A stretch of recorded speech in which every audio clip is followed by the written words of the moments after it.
Break up Nigeria to save our lives, succession agitators write Britain.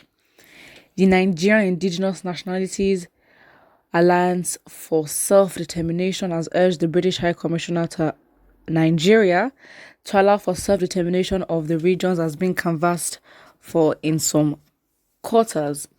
This was contained in a letter written by Tony Nnadi, Secretary General of the Lower Nigeria Congress and co-convener of NINAS, to the British High Commissioner. Nnadi described as incentive the comment by the British Commissioner to Nigeria, Katrina, laying that anyone involved in the truncation of preparation for 2023 elections will be denied a visa to the United Kingdom. Nnadi argued that the federal government's insistence on one Nigeria is all in a bid to conquer the rest of Nigeria for the establishment of the Fulani Caliphate. He called for the urgent breakaway of the indigenous ethnic nationalities consisting of southern Nigeria and the Middle Belt from Nigeria, warning that failure to do this will lead to enslavement and possible extermination of the people. He wrote, "It is no longer a matter of debate that the Fulani Caliphate, currently masquerading as the federal government of Nigeria, is on a ferocious conquest mission against the indigenous nationalities of Nigeria in the desperate bid to create a homeland for all the Fulani of Africa. It is no longer a matter of debate," said the said conquest campaign, which has been executed in some kind of joint venture with the global Islamist terror network ISIS and Al-Qaeda, is dressed in the garb of a jihad in which the Fulanized Nigeria will be the new operational hub of those terror networks. It's a very okay, cool. The fact is, in a way, yes, we need to ask Great Britain for sort of, because we were given our independence and they sort of drop a contract and we do not even know the basis on which we got our independence. However, this sort of just shows as if we are still colonized by them, in which you can argue, yes, that we are. However, we don't want to give them or make it seem like as if, oh, they have power over us and they make the decision whether we separate or not. I think it should be more of a demand on the basis of our independence and why it should be dismantled, rather than asking or begging, because then we assume that they have good intentions for us, which is a dangerous assumption, in my opinion. Okay, so let's look at what the comments here say. Someone says, "Stop wasting your energy and time to Britain because they will never listen to us because of their selfish interest they are gaining from that false and evil amalgamation called Nigeria. Let us, the Southerners, come together and fight for what we believe in. No one else will do it for us." Wow. Please, Britain, hear people's cry and save the lives of innocent citizens. British government like to waste innocent people's lives before accepting their cry. Divide Nigeria now before it is too late. But as this message from Tony Nnadi, he's not worthy to trust. Ooh, why do you think so? Do you guys know any info on Tony Nnadi? Has he been seen to be inconsistent and, sort of, what's the word? Corrupt? I don't know. I don't know why there's towards him exactly, there's a hesitation for this person.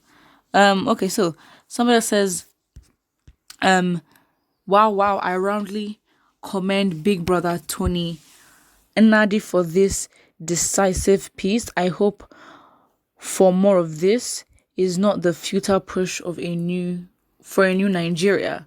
Okay, cool. The fact is, Nigerians need to ask the right questions again, and I think that we need to go, before we can get into the physical, I don't know where I got it from, but before we can get into the physical revolution, we need to start the revolution in our minds, and we need to basically take power. So yeah, it just is what it is at this point. Okay, so the fact is we need to start. I don't know what we're gonna do. I think it's a hard fight. There's so much I would not know about, and I guess that is why the government is so much on the necks of Biafrans, because it's like them being very aware, being very sensitive and alert to what the Nigerian government is doing, sort of make the government threatened. And of course, that definitely shows in the way they attack, well, in the way they try to subtly bring down the Biafran people. Because it's just like, they must know something. There is something that Biafrans have over the Nigerian government, in which the Nigerian government will leave a whole northern region that is going through so much in terms of dealing with terrorists, and yet still focus and put energy on on ESN, when the ESN is actually even doing their job. So again, there is something that Biafrans know. There is something about the people of Biafra. I do not know what it is, but it makes this government shiver. That's it.